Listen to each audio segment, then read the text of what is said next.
Hello everyone, welcome back to the channel. Today, I'm going to show you how to enable the device broadcast status in the Spotify mobile app.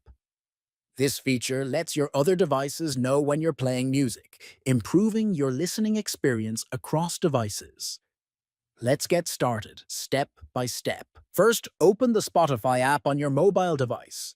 Next, tap on your profile icon located at the top left corner of the screen. Then scroll down and select Settings and Privacy. After that, find and tap on the playback option. Finally, locate Device Broadcast Status and toggle it on.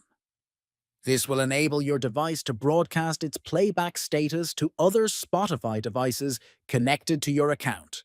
That's it for today's tutorial. Now you know how to enable device broadcast status in Spotify to enjoy a smoother music experience across your devices. Don't forget to like, subscribe, and leave a comment if you found this helpful. Thanks for watching!